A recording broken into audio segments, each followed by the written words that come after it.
은퇴 후 처음 맞는 명절이었습니다. 한 60대 중반 남성분이 제게 이런 이야기를 들려주셨어요. 회사 다닐 때는 그렇게 바빴는데 전화 한 통 안 오더라고요. 30년 넘게 일했던 곳인데 말이야. 그분은 쓸쓸하게 웃으셨죠. 명함이 사라지니 사람도 사라졌다고. 여러분은 어떠신가요? 문득 연락처를 훑어보면 이름은 수백 개인데 실제로 안부를 나눌 사람은 손에 꼽히지 않나요?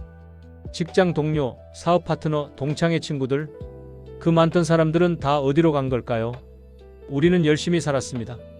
아침 일찍 출근하고 밤늦게 퇴근하고 주말에도 골프 약속 잡고 술자리 나가고 사람을 만나지 않은 건 아니에요. 오히려 너무 많이 만났죠. 그런데 이상합니다. 나이가 들수록 직함이 사라지고 나니 곁에 남은 사람이 별로 없다는 걸 느끼게 됩니다. 왜 그럴까요? 200년 전 강진 유배지에서 한 사람이 비슷한 질문을 했습니다. 정약용이라는 이름의 당대 최고 관료였던 사람. 그는 18년간의 유배 생활을 하면서 인간관계에 대해 깊이 생각했어요. 화려했던 한양 시절의 사람들은 모두 떠나갔고 오직 진짜 사람들만 남았던 그 시간, 정약용은 아들들에게 편지를 보냅니다. 그 편지에는 이런 내용이 담겨 있었어요. 재물을 남기려 하지 말고 사람을 남겨라. 오늘은 그 이야기를 해보려 합니다. 왜 정약용은 사람을 남기라고 했을까요? 그리고 우리는 어떻게 사람을 남기며 살 수 있을까요? 정약용은 49세에 유배를 떠났습니다. 한양에서 승승장구하던 관료였죠. 젊은 나이에 정조의 총애를 받았고 개혁 정책의 중심에 있었던 사람.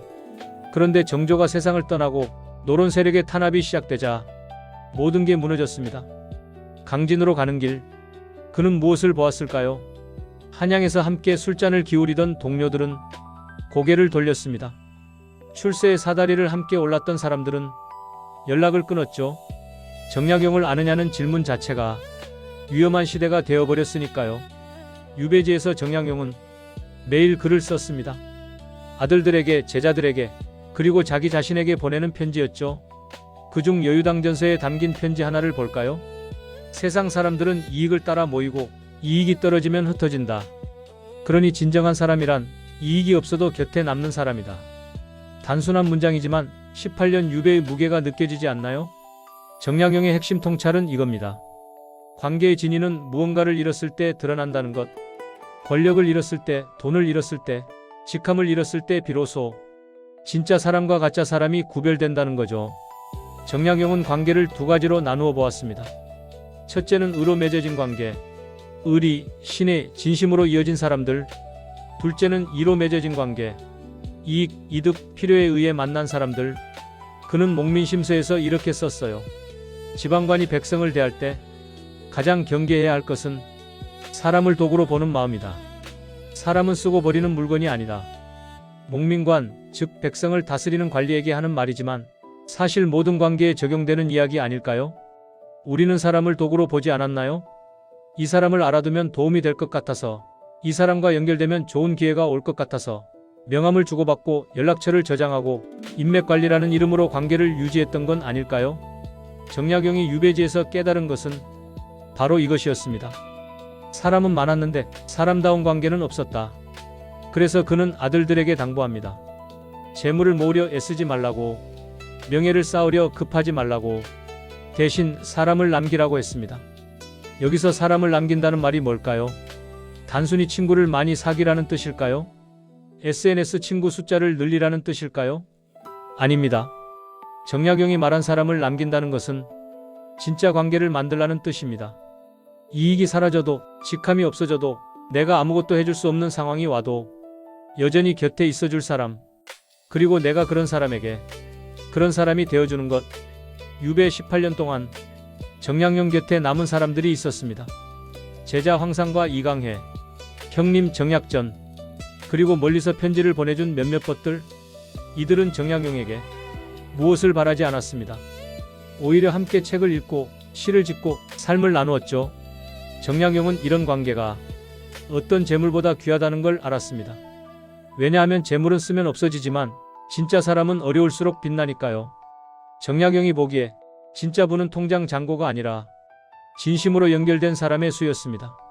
그리고 그 사람들은 조건 없이 맺어진 관계에서만 생긴다고 믿었죠. 그러면 질문이 생깁니다. 우리는 어떤 관계를 만들어 왔을까요? 그리고 지금이라도 진짜 관계를 만들 수 있을까요? 잠깐 영상을 멈추고 한번 생각해 보시겠어요? 지금 당장 내가 아무것도 해줄 수 없는 상황이 온다면 연락처에 있는 사람들 중 누가 여전히 내 곁에 남아 있을까요? 손가락으로 셀 수 있을 만큼만 있다면 그게 정상입니다. 정약용도 그랬으니까요. 정약용은 사람을 보는 눈이 예리했습니다. 유배 전에는 권력의 중심에서, 유배 중에는 사회의 가장자리에서 인간을 관찰했으니까요. 목민심서의 6전편에서 그는 이렇게 썼습니다. 아첨하는 자는 달콤한 말로 다가오고 이익을 구하는 자는 공손한 태도로 엎드린다. 그러나 이들은 쓸모가 없어지면 하루아침에 돌아선다. 이 문장을 읽으면서 혹시 떠오르는 사람이 있나요? 회사에서 부장이었을 때는 주말마다 골프 치자던 사람, 임원이 되니 생일 선물까지 챙기던 후배, 사업이 잘 될 때는 형님, 선배 부르며 따르던 지인, 그런데 은퇴하고 나니 연락이 뚝 끊겼습니다. 정약용은 이런 관계를 세교라고 불렀어요. 세력, 권력, 지위로 맺어진 관계. 세교의 특징은 명확합니다. 힘이 있을 때는 몰려들고 힘이 사라지면 떠나가죠. 유배지에서 정약용은 이런 현실을 생생하게 체험했습니다. 한양에서 그를 존경한다던 사람들, 제자라고 따르던 사람들 중 대부분은 연락을 끊었어요. 편지 한 장 보내는 것조차 위험하다고 생각했으니까요. 그래서 정약용은 또 다른 종류의 관계도 경계했습니다. 이교, 이익으로 맺어진 관계. 함께 장사하고 함께 이득을 나누면 친구라고 착각한다. 하지만 손해가 생기는 순간 원수가 된다. 이건 조선시대 이야기가 아닙니다. 지금도 똑같지 않나요? 사업 파트너였던 사람과 이익 배분 문제로 틀어지고 돈을 빌려준 친구와 연락이 끊기고 공동 투자했던 지인과 법정 다툼까지 가는 일. 정약용은 이렇게 말합니다. 이익을 앞세운 관계는 반드시 이익으로 끝난다. 그러니 처음부터 이익이 아닌 것으로 시작하라. 그럼 우리는 어떻게 살아왔을까요? 솔직해져 봅시다. 우리는 인맥 관리를 했습니다. 명함을 모았고 동창회 회장을 맡았고 각종 모임의 회원이 되었죠. 왜죠? 나중에 도움이 될 것 같아서. 그게 나쁜 건 아닙니다. 세상을 살아가려면 연결이 필요하니까요. 하지만 그것만으로는 진짜 관계가 되지 않습니다. 퇴직 후 많은 분들이 겪는 관계의 공백. 이건 갑작스럽게 찾아온 게 아닙니다. 사실 그 관계들은 처음부터 공백이었던 거예요. 직함이 채워주고 있었을 뿐. 정약용은 또 이렇게 경고합니다. 사람을 칭찬만 하는 자를 조심하라. 진정한 것은 잘못을 지적해주는 사람이다. 이 말도 생각해 볼 지점이 있습니다. 우리 주변에 내 말에 항상 동의해주는 사람만 있지 않았나요? 형님 말씀이 맞습니다. 선배님 생각이 정확합니다. 이렇게 말하는 사람들, 정약용은 이런 사람을 영합하는 자라고 불렀습니다. 진심이 아니라 이익을 위해 동의하는 사람. 반대로 유배지에서 정약용에게 진솔하게 대해준 사람들은 때로는 그의 생각에 반대하기도 했고 다른 의견을 제시하기도 했습니다. 그게 진짜 관계였어요. 여기서 잠깐 한 가지만 스스로에게 물어보세요. 최근 1년 동안 내 의견에 정말 솔직하게 반대 의견을 말해준 사람이 있었나요? 아니면 모두가 내 말에 고개를 끄덕였나요? 만약 모두가 동의만 했다면 그건 내가 옳아서가 아니라 그들이 진심을 숨기고 있었던 건 아닐까요? 그렇다면 우리는 어떤 사람에게 둘러싸여 있었을까요? 그리고 나는 누군가에게 어떤 사람이었을까요? 이익이 있어서 다가온 사람인가? 아니면 그 사람 자체가 좋아서 만난 사람인가? 내가 무언가를 해줄 수 있어서 곁에 있는 사람인가? 아니면 내가 아무것도 못해줘도 여전히 안부를 묻는 사람인가? 이런 질문을 던져보면 답이 명확해집니다. 정약용이 경계한 관계는 결국 조건부 관계입니다. 조건이 충족될 때만 유지되는 관계. 그의 관점은 명확했습니다. 사람은 목적이 되어야지 수단이 되어서는 안 된다는 것.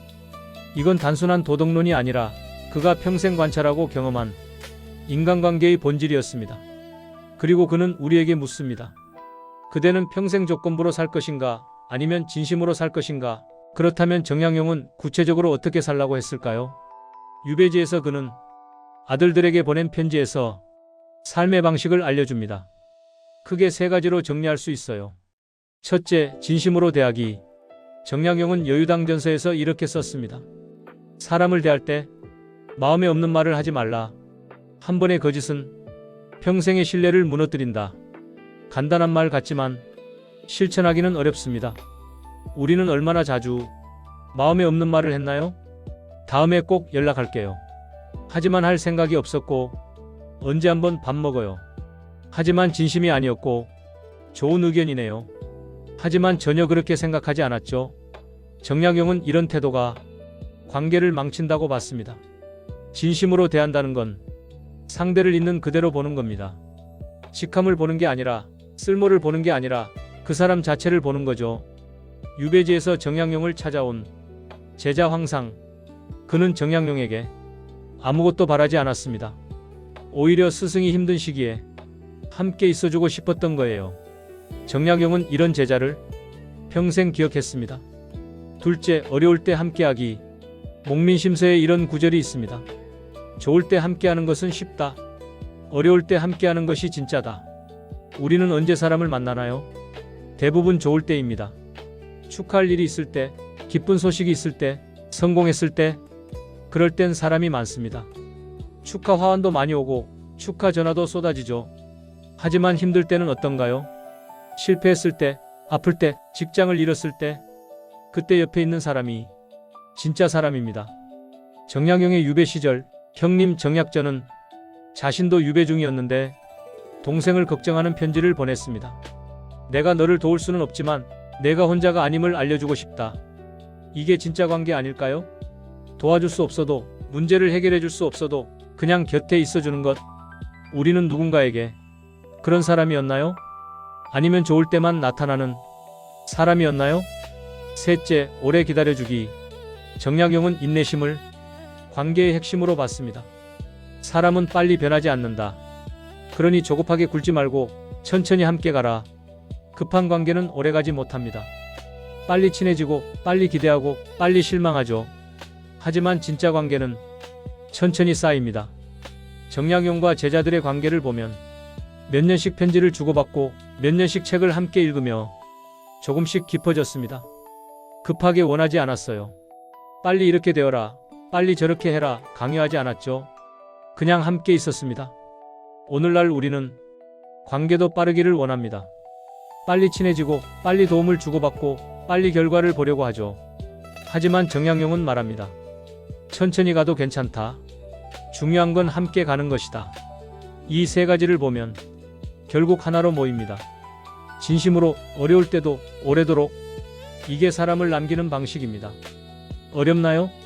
사실 어렵지 않습니다. 복잡하지도 않아요. 그냥 진짜로 대하면 됩니다. 계산하지 않고, 조건 달지 않고, 있는 그대로. 정약용이 남긴 사람들은 많지 않았습니다. 하지만 그 몇 사람은 그와 평생을 함께했고 그가 세상을 떠난 후에도 그의 뜻을 이어갔습니다. 그게 진짜 사람을 남긴다는 의미가 아닐까요? 해가 기울 무렵입니다. 유배지 강진의 다산초당에서 정약용은 창밖을 바라보고 있었을 거예요. 18년, 결코 짧지 않은 시간. 그 시간 동안 세상은 많이 변했습니다. 한양의 권력 구도도 바뀌었고 옛 동료들도 세상을 떠났죠. 하지만 정약용 곁에는 여전히 사람들이 있었습니다. 제자들, 형님, 그리고 멀리서 안부를 묻는 예뻤들. 그는 깨달았습니다. 진짜 풍요로움은 얼마나 많은 사람을 아느냐가 아니라 얼마나 깊은 사람을 곁에 두느냐에 있다는 것을요. 오늘 우리도 비슷한 지점에 서 있습니다. 연락처에는 수백 명의 이름이 있지만 진짜 연락할 사람은 몇 안 됩니다. 직함은 없어졌지만 여전히 의미 있는 관계를 만들고 싶은 이 순간 정약용은 말합니다. 지금부터라도 괜찮다. 사람을 남기는 삶은 언제든 시작할 수 있다. 늦었다고 생각하지 마세요. 60대든 70대든 지금이 시작입니다. 진심으로 한 사람을 대해보세요. 오랜만에 연락이 끊긴 친구에게 조건 없이 안부를 묻고 힘들어하는 사람 곁에 그냥 있어주고 천천히 조급하지 않게 관계를 이어가 보세요. 구체적으로 이렇게 해보는 건 어떨까요? 오늘 저녁 혹은 내일 아침에 한 사람을 떠올려 보세요. 오래 연락 안 한 친구, 예전에 도움받았던 선배, 힘들어 보였던 후배, 그리고 문자 한 통을 보내는 겁니다. 요즘 어떻게 지내? 그때 고마웠어. 생각나서 연락했어. 이런 짧은 문장 하나면 충분합니다. 아무것도 요구하지 말고 부탁하지 말고 그냥 안부만 묻는 거예요. 그러면 어느새 당신 곁에 사람이 남아있을 겁니다. 많지 않아도 괜찮아요. 단 한 사람이라도 진짜 사람이라면 그걸로 충분합니다. 정약용은 유배에서 풀려난 후 고향으로 돌아갑니다. 그리고 75세까지 살면서 많은 책을 쓰고 많은 사람을 가르치고 조용히 생을 마감합니다. 그가 남긴 건 500권이 넘는 책만이 아니었습니다. 그의 제자들, 그를 기억하는 사람들, 그가 진심으로 대했던 이들이 그의 뜻을 이어갔죠. 그게 진짜 남는다는 것입니다. 이제 여러분께 조용히 묻고 싶습니다. 당신 곁에 남은 사람은 누구인가요? 그리고 당신은 누구의 곁에 남고 싶으신가요? 오늘 저녁 한 사람에게 연락해보는 건 어떨까요? 아무 조건 없이 그냥 보고 싶다고. 요즘 어떻게 지내? 라는 간단한 한마디면 됩니다. 전화가 부담스럽다면 문자로, 문자도 어렵다면 카톡 한 줄로 생각나서라고만 보내도 괜찮아요. 사람을 남기는 삶은 그렇게 작은 것에서 시작됩니다. 정약용의 지혜가 오늘 우리의 삶에 작은 울림이 되기를 바랍니다. 오늘 이야기가 여러분 마음에 조금이라도 닿았다면 댓글로 나눠주세요. 당신 곁에 남은 사람은 누구인가요? 그 사람과는 어떻게 인연을 이어왔나요? 혹은 다시 연락하고 싶은 사람이 있다면 그 이유를 들려주세요. 여러분의 이야기가 다른 누군가에게도 용기가 될 수 있습니다. 다음 영상에서 또 만나겠습니다. 고맙습니다.